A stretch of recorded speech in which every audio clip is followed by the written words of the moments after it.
Welcome to Your Brand Amplified, the podcast where we interview marketers, publicists, and brands to learn their stories, what makes them tick, and tips and tricks that make a difference.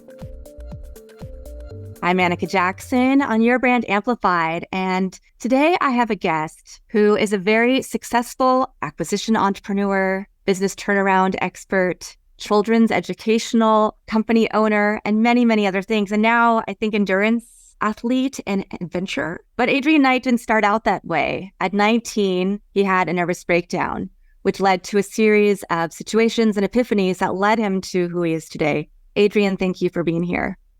Thank you so much, Annika. It's an absolute pleasure and honor to be here. It really is. Well, I'm just thrilled to have you on and share your journey. So let's get into it. What led to the nervous breakdown? Were you in school? Were there things going on in personal life? Yeah, I had a nervous breakdown when I was 19, and there was definitely a build up to it, but it didn't happen in the way, it was kind of the last thing I expected, to be honest, because up until that point, life was amazing.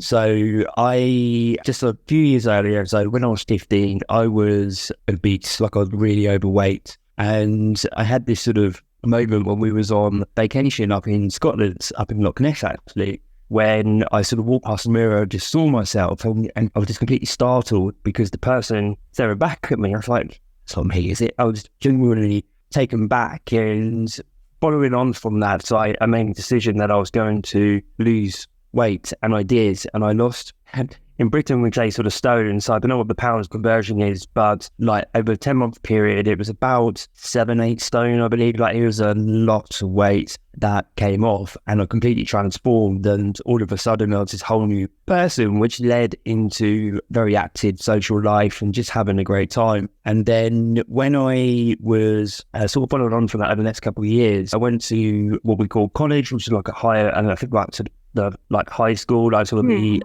like high school, and went through my exams there. And then after that, decided to go backpacking around Europe, and I had just the most amazing trip. But it was when I came back from that, and on a complete high, I went into my first job, which was as a bricklayer. And from then, I don't know what happened. I just felt like everything was slipping away. And over a period of a year, it got progressively worse. I was not turning up to work. I was being requested to go and see like the senior leadership of the business and just didn't go. Like it just wasn't a healthy situation. And it all came to a head when there was this one particular event that happened at work. And I was like, this is like just no more. And so I went to see doctors, and they signed me off, said I had a nervous breakdown. I was given a lot of medication, sleeping tablets because I wasn't sleeping. And I remember going home to my parents' house and sitting on my bed in my room with these tablets, with this medication in my hands, looking at it, just thinking, this is not the way.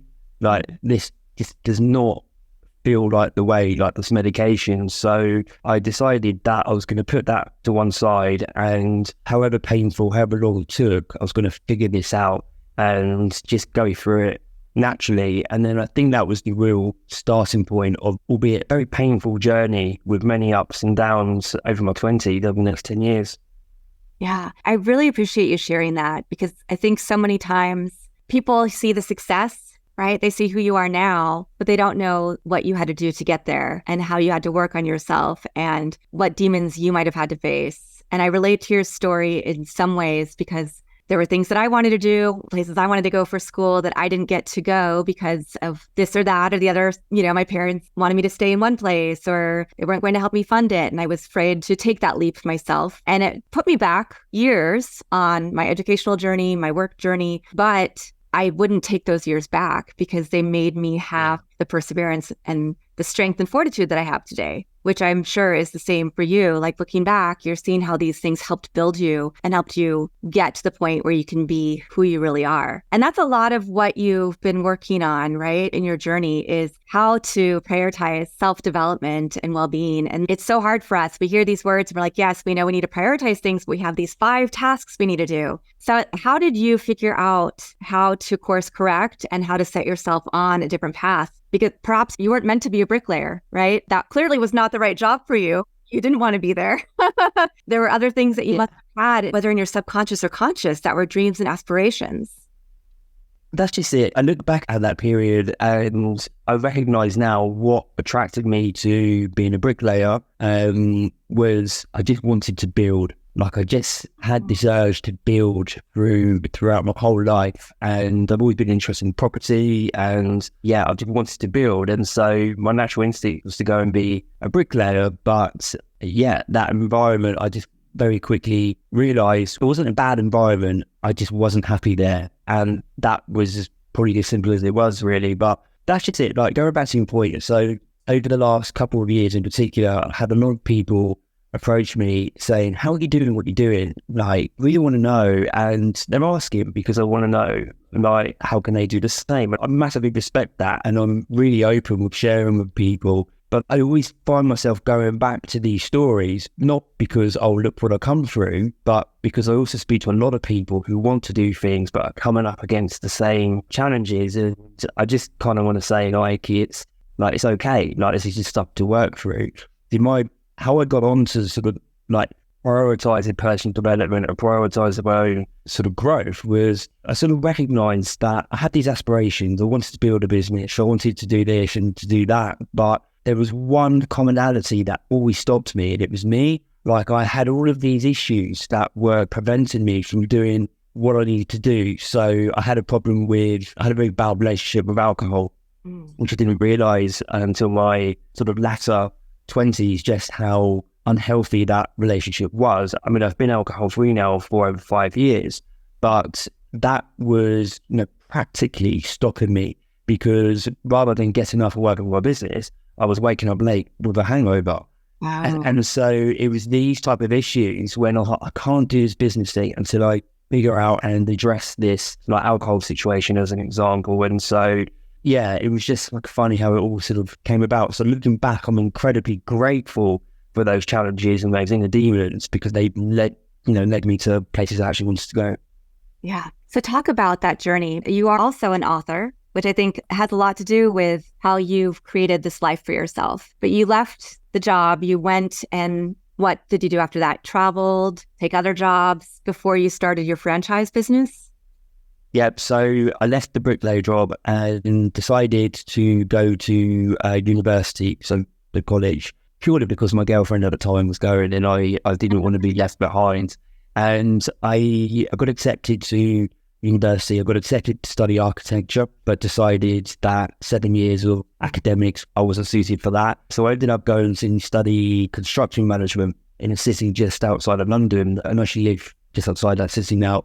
And I lasted 3 weeks because I got into the course. I was really excited, but then started to look around and I started to find out more about this career path. And I remember just saying to myself, I just can't imagine myself spending the next 40 years of my life doing this. And it just seemed ludicrous to me to then go through a 3-year educational program, doing something I didn't want to do.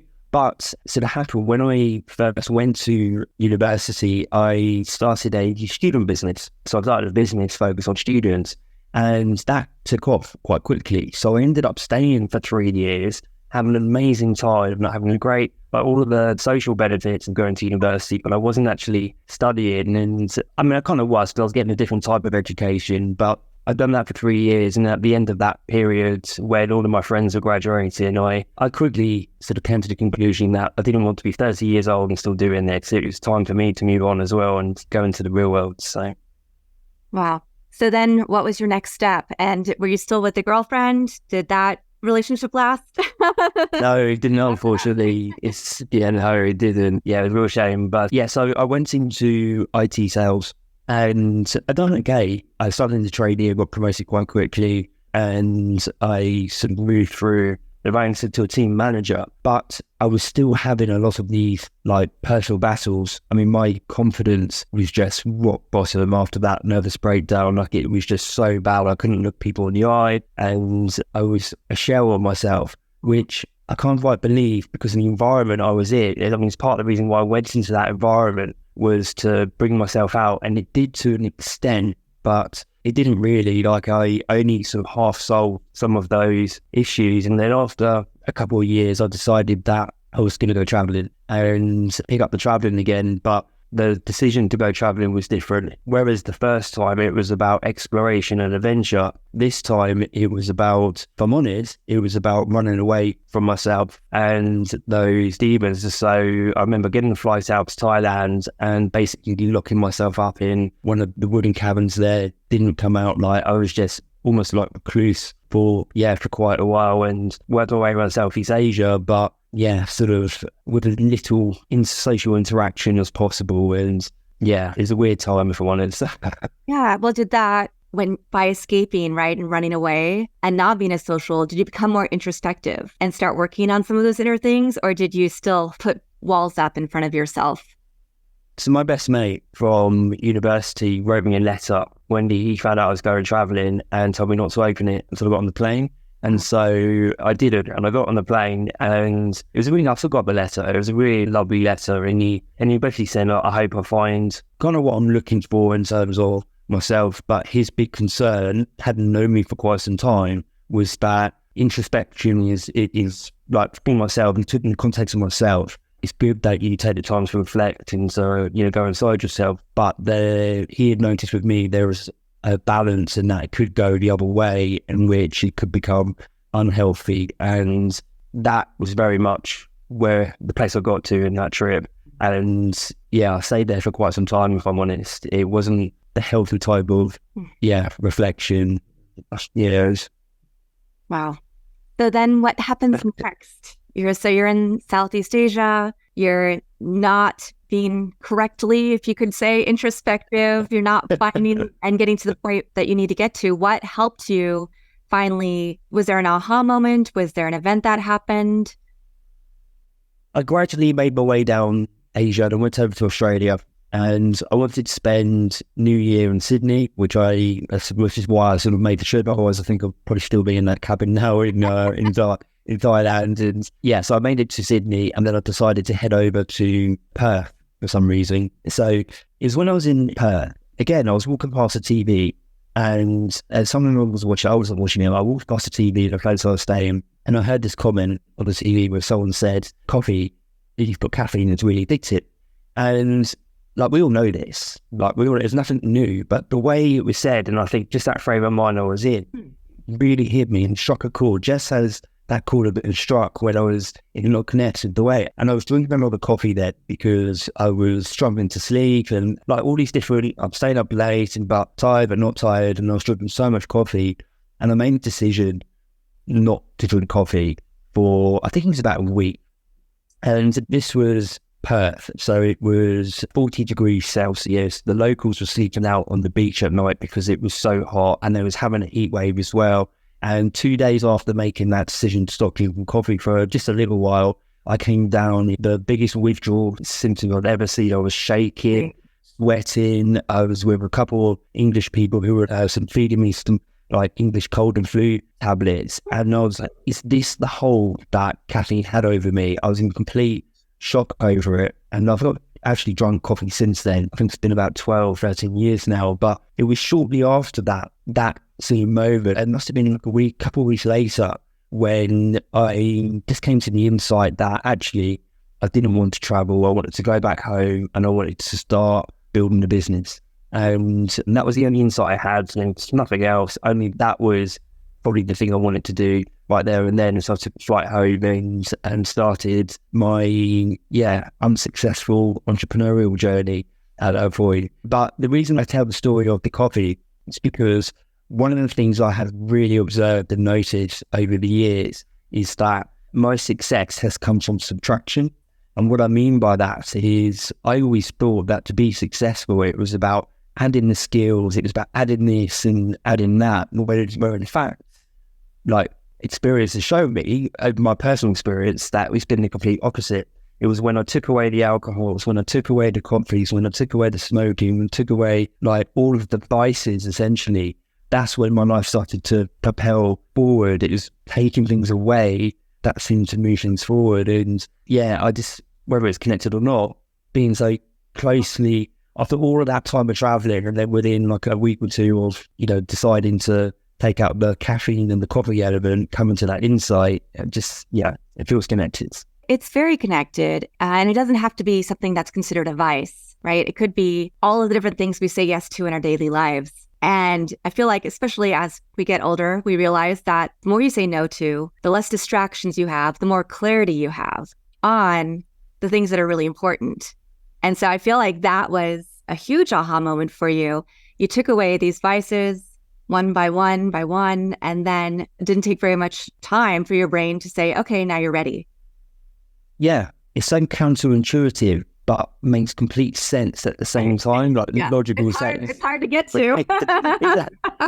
Yeah, it is. So, yeah, but it is absolutely been my experience. And it goes back to what I said earlier in terms of I had these aspirations, but I was the one getting in the way of it. And so by taking those behaviors out that was getting in the way, I stopped getting in the way and started moving forward.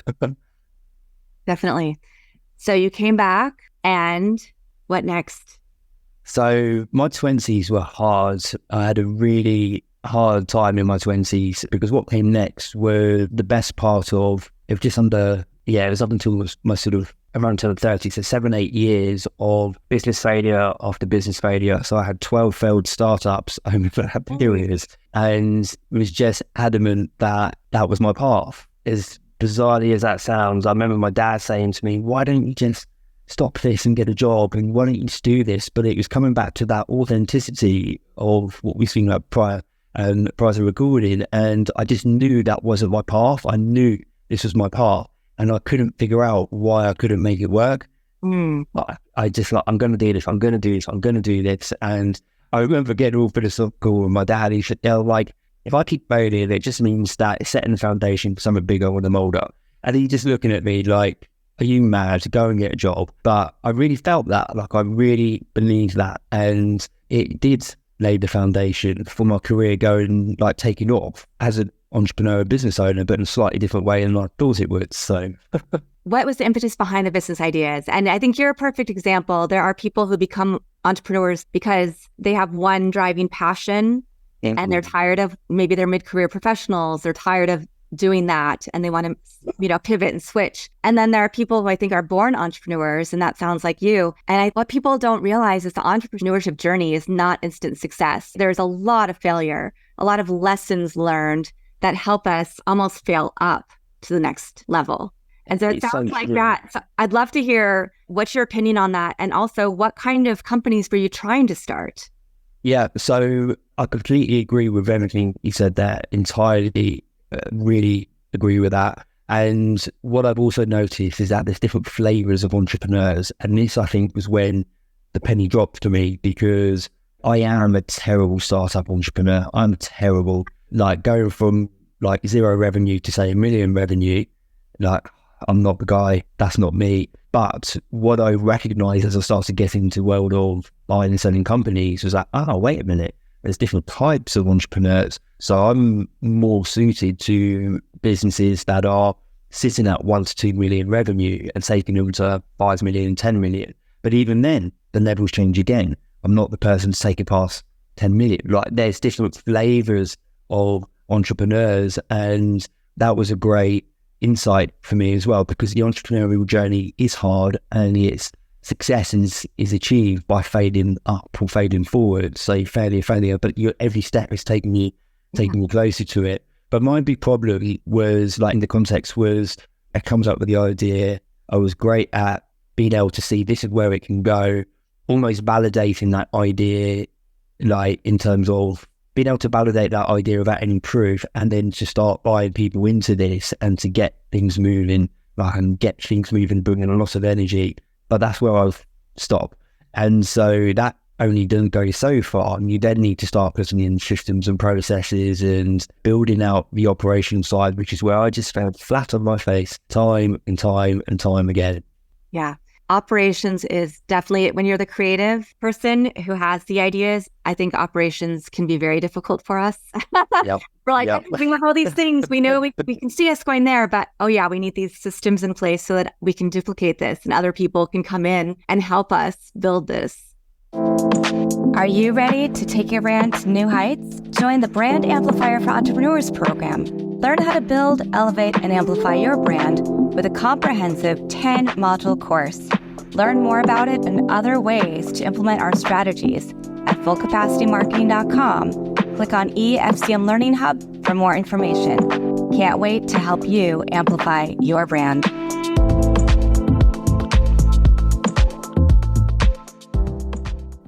So at what point then did you get into franchise?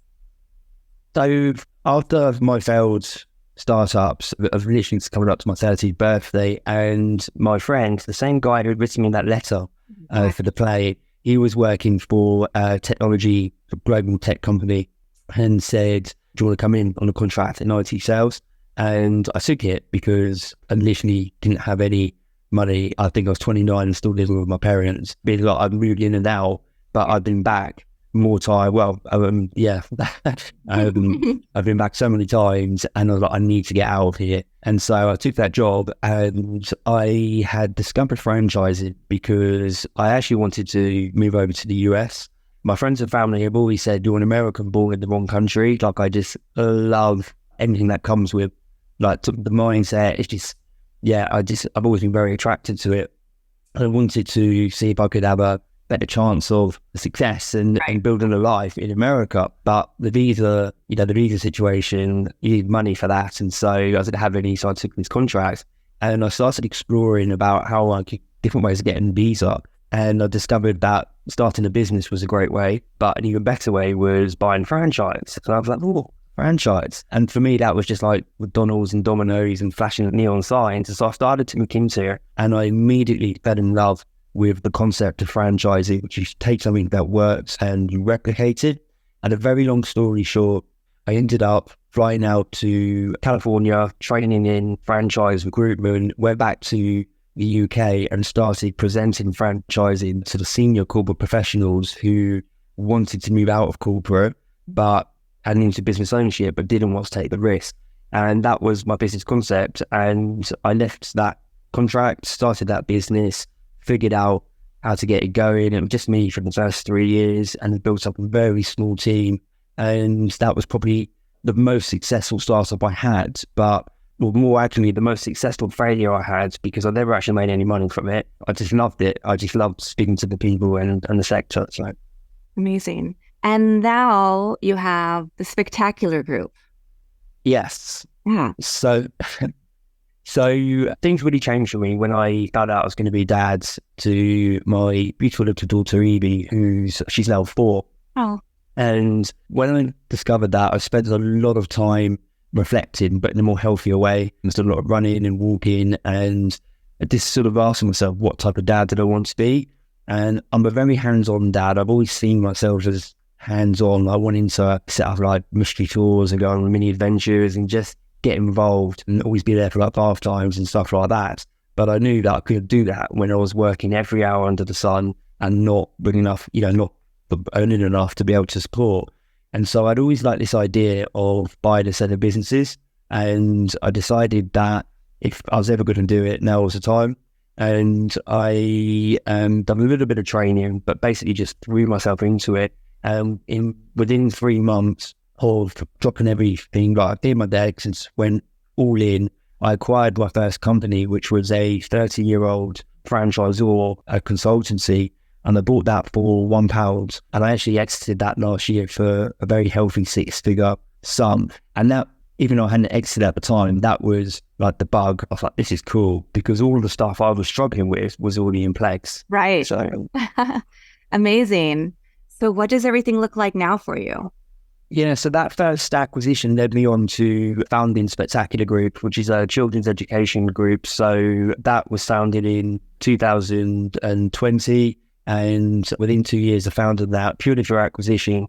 That went up to a multi-million revenue. We've currently got just under 20 employees, and we educate just under 10,000 under 5-year-olds every academic term here in the UK. So that's been great. But my earlier lessons have sort of showed me not to be in the business. So I'm in a very lucky position where there's a very good team of people in there building that and running that, but I'm not in there day to day. So I own the business. I'm taking a salary from the company, but I've got a lot of free time, which I use to, mainly sort of drop endurance events and being that hands-on dad. So amazing. Well, I want to talk a little bit about your book, So you are an author of a book, Change Your Career, Change Your Life. And was that based on all of the experiences that led you to figure out how to be your most authentic self and create businesses and your success? So when I was helping senior professionals transition out of corporate life, like that was a big part of it because, I mean, I had a team of people, but certainly in the years when I was like on the phone every day, like several appointments a day, I spoke to thousands and thousands of these corporate professionals who'd reached a point in their careers where they had very successful careers, but their priorities had started to shift in their personal and professional lives, and they were far too young to retire. They had all these other challenges they wanted to do, but also they were kind of stuck because they had built these great lifestyles that were supported by their corporate paychecks. And so that book was very much talking about that point in someone's career and how they can start to transition away from that. And I've helped a lot of people transition like away from that, not just into franchising, but into other stuff. So the book was largely written with those sort of insights, I guess. And yeah, it was good fun. Yeah. Or I feel like that's something a lot of people are looking at now is wanting to make a change, not wanting to work for corporate, wanting to have a little more quality of life, if that's possible when you run your own business, right? Yeah. So what would you say are some of the skills? Because there are a lot of businesses that people are willing to sell. There are a lot of businesses that are run by original founders who are now ready to retire and move on to enjoying their lives that are available, I know, here in the United States, whether it's a franchise or a business. So what should people keep in mind when they're thinking about making that shift into purchasing an existing business? And what skill sets do they need to have?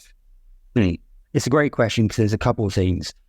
The first thing to keep in mind is that there is this huge wave of baby boomers that are retiring. And I believe, I don't know how accurate it is, but I've seen this figure a lot, but it's around 10,000 baby boomers are retiring every day in the US. And the majority of small businesses are owned by baby boomers. So there's huge amount of like businesses out there, but there's not a queue of people like lining up to buy them. And so the owners of these companies are in a very difficult situation because they spent the best part of their lives building these companies in 10, 15, 20 plus years. And they always had the idea that they would sell it, that would be their retirement or their goals to do these things. But they actually come up to the first hurdle, which is no one wants to buy it. Mm-hmm. So if you're in that corporate position, the first thing to recognize is that there's a lot of opportunity outside of corporate, like there really is. Second thing to recognize is that small business owners tend to be, it's kind of going back to the Michael Gerber's The Emit. A lot of them, certainly from the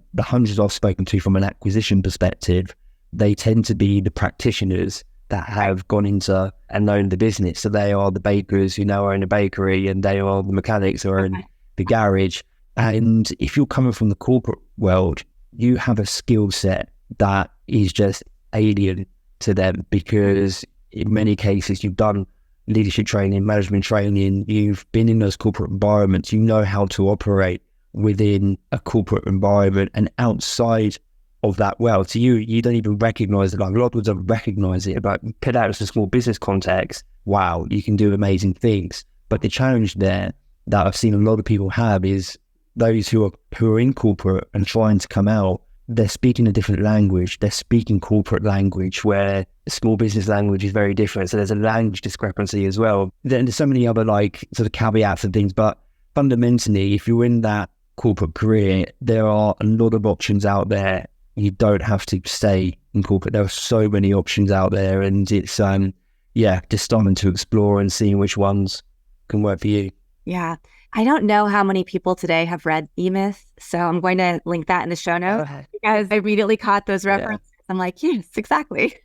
Yeah. That is the thing you have to consider because you're passionate about something and you think you want it to your career doesn't mean you have all of those other business skills that you need to do it. Like you said, a lot of people who start businesses are practitioners, but coming from corporate, you do get all these other skill sets and knowing how to work with different types of people that you might have to work with to grow the business.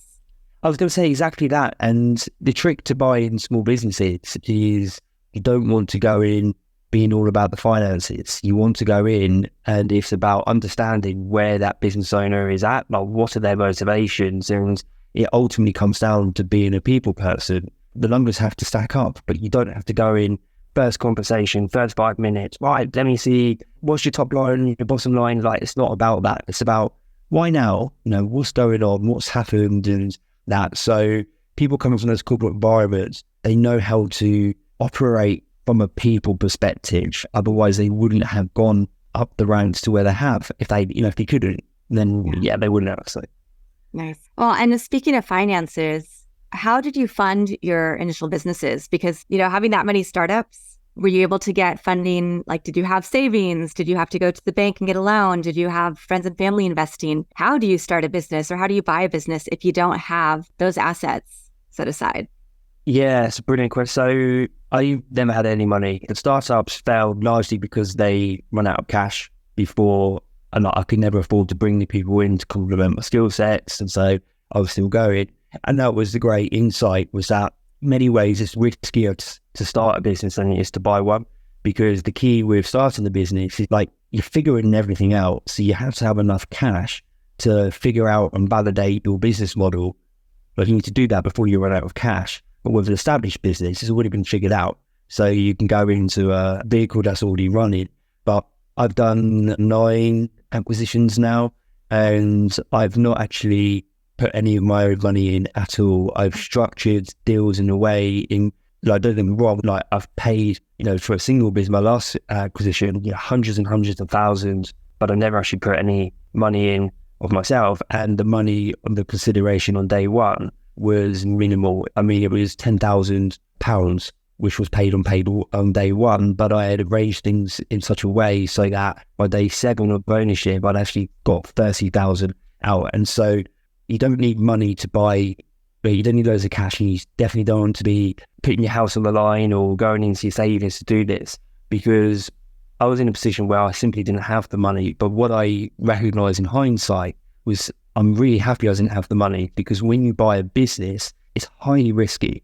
Like if you buy a property, you're getting like bricks and mortars, and you've got some land and you can physically touch it. But when you buy a small business, you're essentially getting contracts and people. Now, obviously, you can't buy people, and a lot of small businesses, the contracts they have are work the paper they're written on, and most of them don't even have contracts in place. And so there's a high degree of risk there, and putting all your money on the table to buy it is just ludicrous in my mind. It's about working out with the seller, what do they want, what are the time frames, and coming in at like a win-win perspective.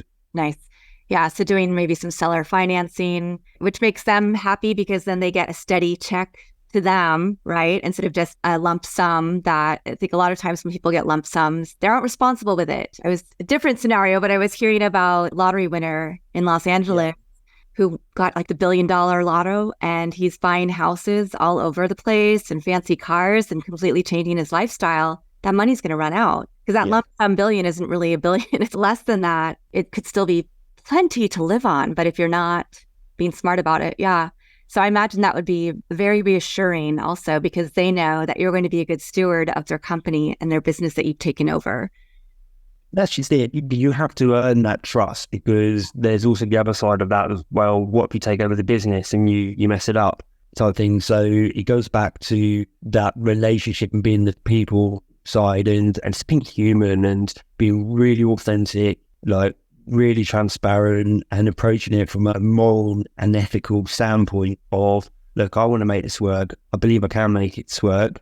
This is what it needs to look like. This is what you're looking for. How can we get you that in a way in which we're all protected here? And that's essentially the essence of the conversations I have. It doesn't happen on the first conversation. It only takes several conversations as we sort of build that trust. But that's pretty much it. Rather than going in with, it's a 3-time multiplier and you're going to get X in day one, it just doesn't work at this level. So. Yeah, interesting. So as you went on this journey of self-discovery and figuring out how to get to success for yourself and what that looks like as well for yourself, what are some of the habits and tools that you would recommend to others?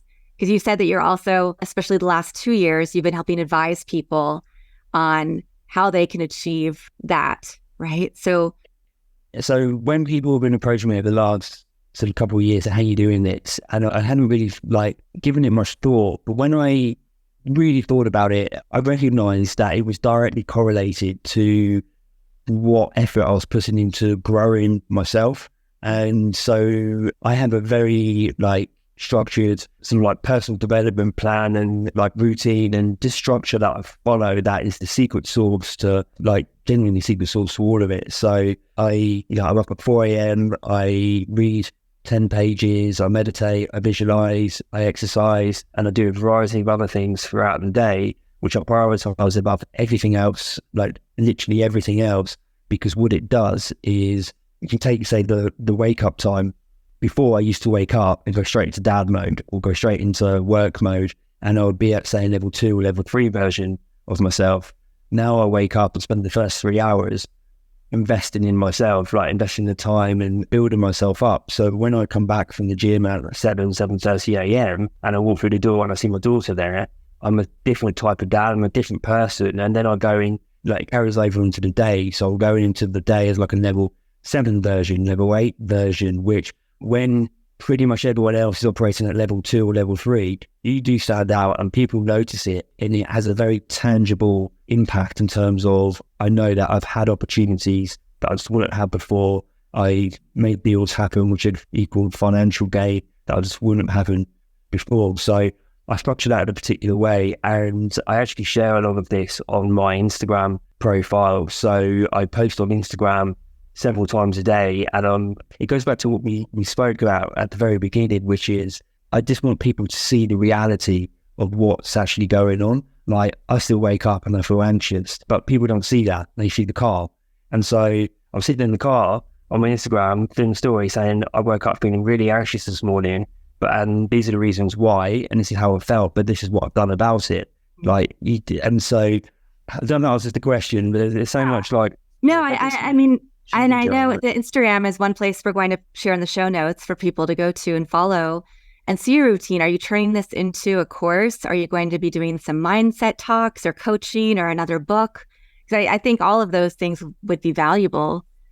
Yeah, so this has been so powerful for me. I was, so about 6 months ago, I was getting fed up of basically trying to pull this together over like several different apps and websites. I was tracking my food on this one, I was tracking my exercise on this one, and I was tracking like certain habits on this and that. And I decided this had been such a game changer that I was basically going to put it together under my own app. So I built my app, which was purely and selfishly for me. And so on there, like I literally run my life through it. So like, boom, I've got my critical task list I'm going through, and it's set up in a way in which I can add other people to that. And I had no intention, like didn't no intention when I done that. But then people were approaching, I'm like, well, come on, like, let me show you. And that's kind of taken on a bit of a life of its own without really sort of trying. So yeah, if any of that sounds of interest, then the best thing would be to just follow me on Instagram, send me a message, and I can just show you and just like talk people like through it, because I genuinely